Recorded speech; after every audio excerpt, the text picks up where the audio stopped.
पर भाग्यशाली हो आप जो 72 साल बाद ये जो सावन का महीना आया है, सोमवार से सोमवार तक का, कहते हैं इस सावन में जो सोमवार से सोमवार तक का सावन रहता है, सोमवार से शुरू सोमवार से विराम, अगर आपके घर में रुद्राक्ष है, आप रुद्राक्ष धारण करते हो या रुद्राक्ष अपने घर में रखते हो, तो उस रुद्राक्ष को छोटी सी कटोरी में रखकर या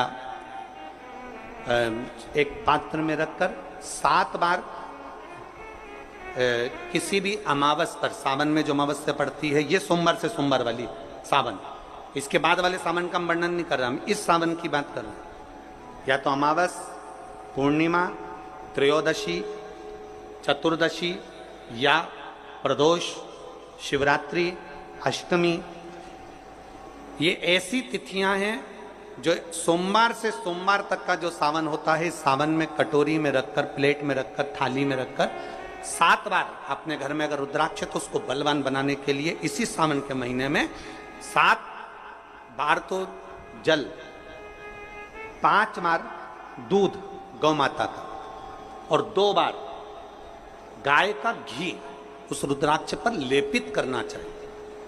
और फिर उस रुद्राक्ष को धूप बत्ती हो या घर में गूगल की धूप हो, और धूप बत्ती से उस रुद्राक्ष को सिद्ध कर लेना चाहिए।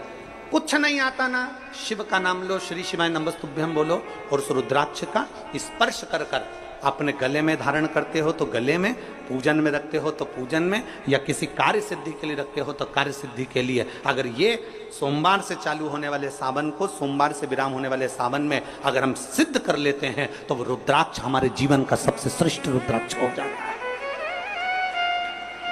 सर्वश्रेष्ठ। अभी हमारे सीहोर में कुबेरेश्वर धाम पर ये जो सावन का महीना आया है, इस सावन में हमारे यहाँ कुबेरेश्वर धाम पे वैसे तो जो महाशिवरात्रि आती है, जिस समय रुद्राक्ष उत्सव होता है, उस समय पर रुद्राक्ष को सिद्ध कर लिया जाता है। पर जो सावन ये आया है, इस सावन में हमारे यहाँ प्रतिदिन बाबा के रुद्राक्ष को सिद्ध करते हैं। प्रतिदिन नियम है रुद्राक्ष पर जल चढ़ाना, दूध चढ़ाना, घृत लगाना और बाबा के रुद्राक्ष, क्योंकि इतने भक्त आते हैं उनके लिए वो रुद्राक्ष सिद्ध होता है।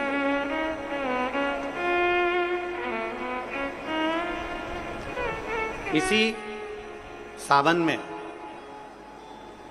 4 मुखी 3 रुद्राक्ष, कितने?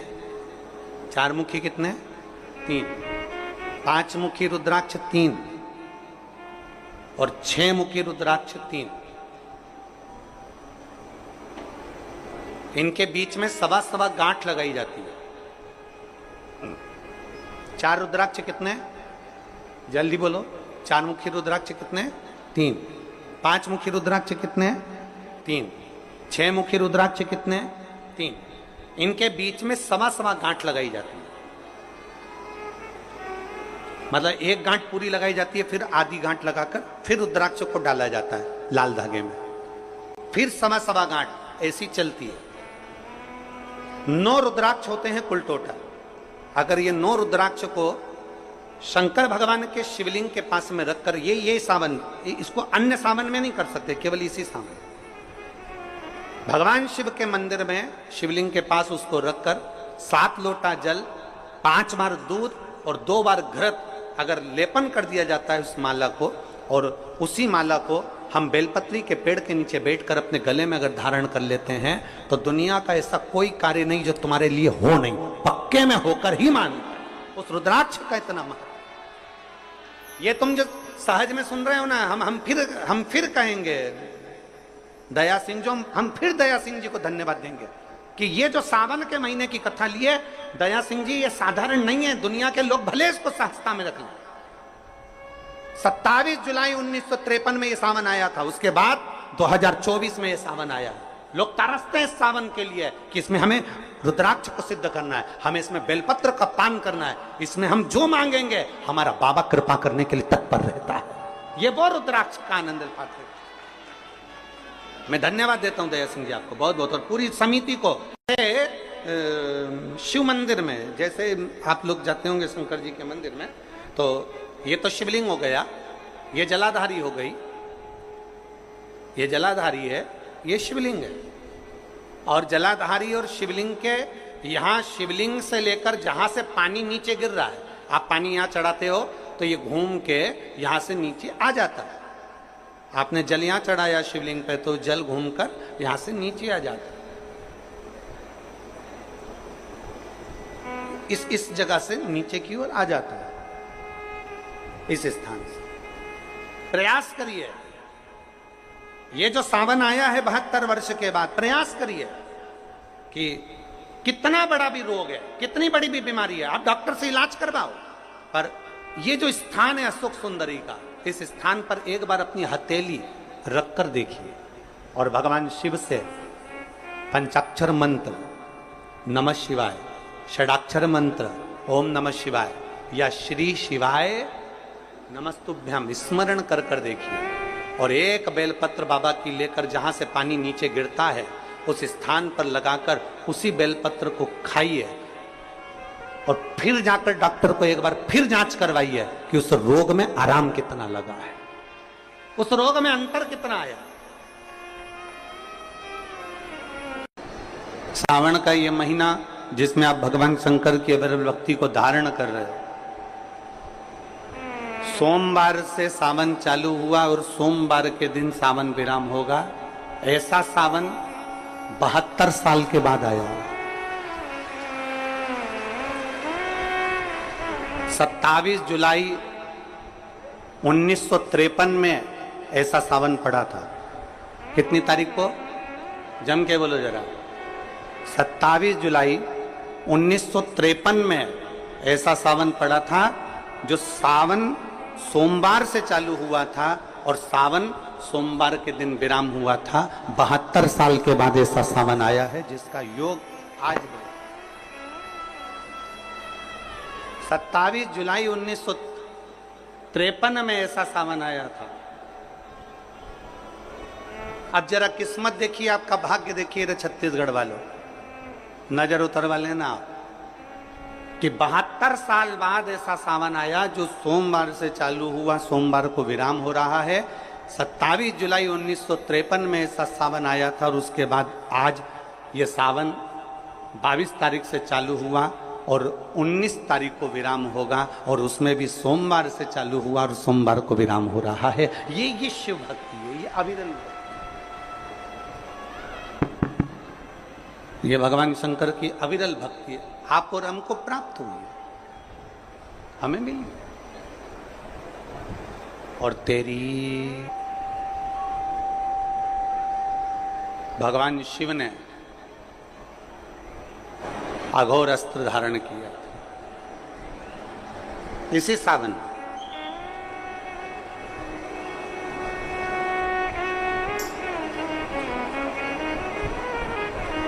एक त्रिपुरासुर असुर हो गया, 3 पुरियों का निर्माण कर कर वो निवास कर रहा है।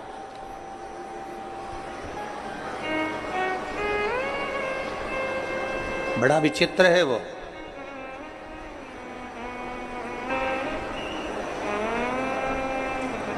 बहुत सावन आते हैं, सारे सावन आते हैं। हर वर्ष सावन का महीना आता है, हर वर्ष श्रावण का सोमवार भी आता है, हर वर्ष प्रदोष भी आती है, हर वर्ष शिवरात्रि भी आती है सावन की, हर वर्ष अष्टमी भी आती है, छठ भी आती है, सब तिथियां आती हैं।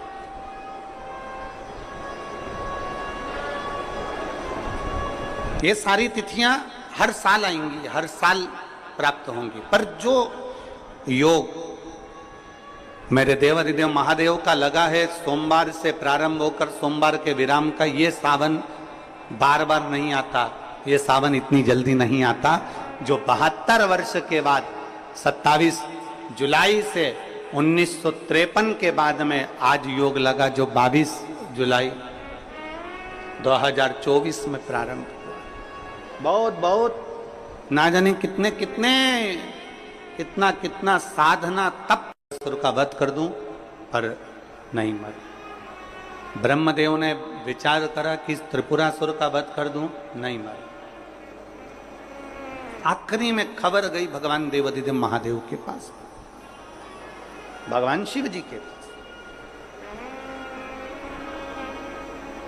भगवान देवादिदेव महादेव, मेरे महाकाल राजा, मेरे कालाधिपति, मेरे ओमकारेश्वर, मेरे विश्वनाथ, मेरे परली वैद्यनाथ, मेरे वैद्यनाथ, ओगरदानी,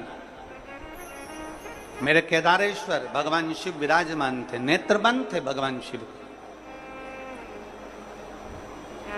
और सबने, सारे देवताओं ने जाकर भगवान शिव से विनय करी, निवेदन कर, भगवान देवादिदेव महादेव से निवेदन कर। और जब भगवान शंकर से निवेदन किया, भगवान शिव से विनती करी, भगवान शंकर से बारंबार जब प्रार्थना करी है, भगवान शिव से बार बार विनय किया गया, तब भगवान शंकर ने नेत्र खोले और भगवान शिव नेत्र खोलकर पूछे, ऐसा क्या हो गया जो आपको आना? ये 33 कोटि देवता, ये सारे देव आज मेरे पास में कारण क्या बन गए? कौन सा कारण? यदि आपसे कोई पूछे कि भगवान शंकर के गले में बासुकी नाग आया, भगवान शंकर के हाथ में त्रिशूल आया, भगवान शंकर के मस्तक पर गंगा आई, भगवान शंकर के मस्तक पर त्रिपुंड आया, भगवान शंकर के नेत्र 2 थे 3 हुए, त्रिनेत्रीधारी कहलाए, त्रिपुंडधारी कहलाए, भगवान शंकर के पास बेलपत्र आई, कोई तुमसे कहे कि शिवजी के गले में रुद्राक्ष आया,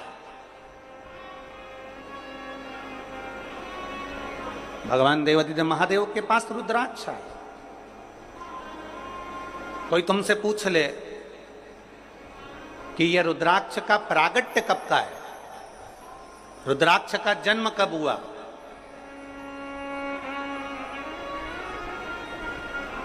रुद्राक्ष प्रकट कब किया गया,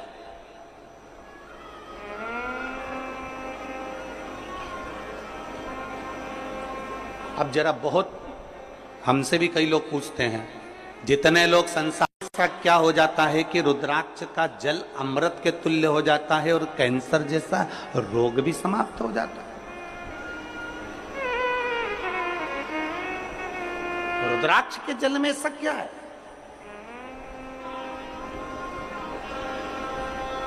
एक माँ ने पत्र में लिखा है कि क्या जाता कैसे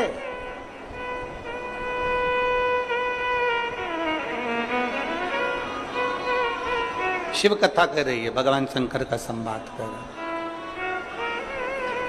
भगवान देवादिदेव महादेव का चरित्र का है, शिव महापुराण की कथा कर रही है।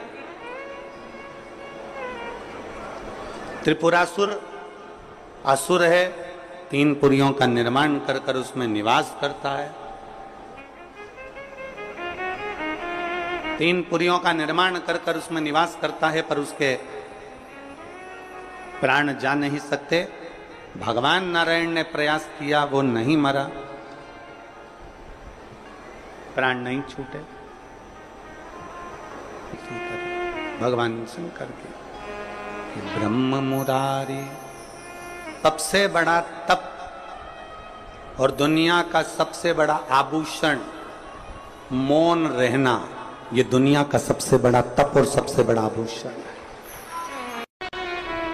हम भगवान शिव को किस तरह से रिझा सकते? और फिर निवेदन करूंगा, जितनी सरलता से, जितनी सहजता से आप शिव को रिझाओगे, उतनी सरलता से शिव रिझता है, उतनी सरल।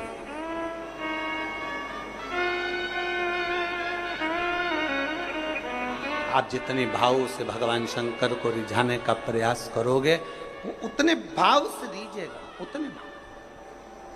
जरा विचार करिए, श्री की पूजन आप ऑनलाइन करेंगे, आप और हम सब आस्था चैनल के माध्यम से, फेसबुक यूट्यूब के माध्यम से, ठीक शाम को 7 बजे 2 अगस्त को बैठेंगे और ऑनलाइन सब अपने अपने घर से पूजन करेंगे, भगवान शिव की आराधना करेंगे। आप और हम सब मिलकर भगवान शंकर से एक साथ प्रार्थना करेंगे, एक साथ। जब हम बाबा को रिझाएंगे, और ये इस सोमवार से सोमवार तक के सावन के महीने एक साथ,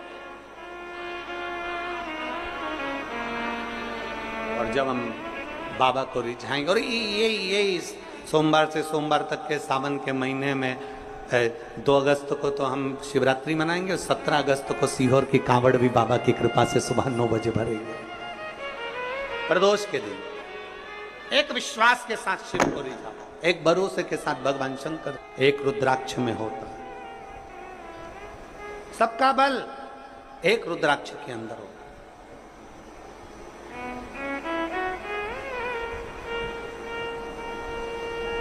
कई जगह पर रुद्राक्ष पर रिसर्च किया जा रहा है। वो 2 कंपनी का नाम तो हमको स्मरण में था, मुंबई की, और 1-2 कंपनी काशी की हमारे स्मरण में, पर नाम याद नहीं आ रहा। कई जगह पर रुद्राक्ष पर रिसर्च चल रहा है कि आखिर रुद्राक्ष में ऐसा क्या होता है कि तांबे के कलश में गलाया और उसका पानी शिव जी को चढ़ा कर आचमन किया तो फल मिल जाता है, रोग मुक्ति हो जाती है, श्रेष्ठता हो जाती है। कोई बाच रहा है तो वो शिव ही बाच रहा है, इसमें कोई प्रदीप मिश्रा या कोई अन्य महाराज नहीं बाच सकता, बाचने वाला शंकर है। कथा सुन रहा है तो आप नहीं सुन सकते, आप ये 3 घंटा एक जैसे आसन लगा के कहां बैठ सकते हो? तुम आधा घंटा कहीं नहीं बैठो, तुम फिल्म देखने जाओ टाकीज में और एक जैसी बस यूं बैठी बैठी रहो, 25 बार तो मूंगफली चबा जाओ, 2-4 बार आइसक्रीम खा जाओ, उतनी देर में भी तुम कहीं सीट पीछे आगे नीचे ऊंचे मर्जी पड़ी। आधे 2 घंटे की फिल्म में 15 मिनट का इंटरवल, फिर चले गए, फिर घूम आए, फिर बैठ गए। अब यहां तो तुम्हारे को 1 बजे कथा है, 4 बजे तक, कितनी बजे आके बैठते हो? 10 बजे सवेरे, 9 बजे सवेरे यहां आके बैठ जाते हो। अब 9 बजे से पानी की बोतल साथ में, थोड़ा बहुत सामान अपने साथ में, और बच्चे आए हैं तो फिर उनका भी सामान साथ में,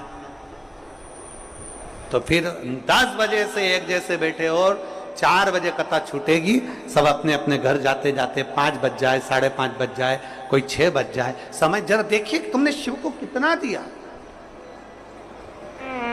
शंकर को कितना समर्पित किया। नर्मदा पुराण कहती है कि जिस नगर में, जिस कॉलोनी में, जिस सोसाइटी में, जिस मोहल्ले में, जिस क्षेत्र में शंकर का शिवलिंग रहता है, शंकर का मंदिर रहता है, वहां कभी अकाल नहीं पड़ता है, वहां शिव संभाल ले।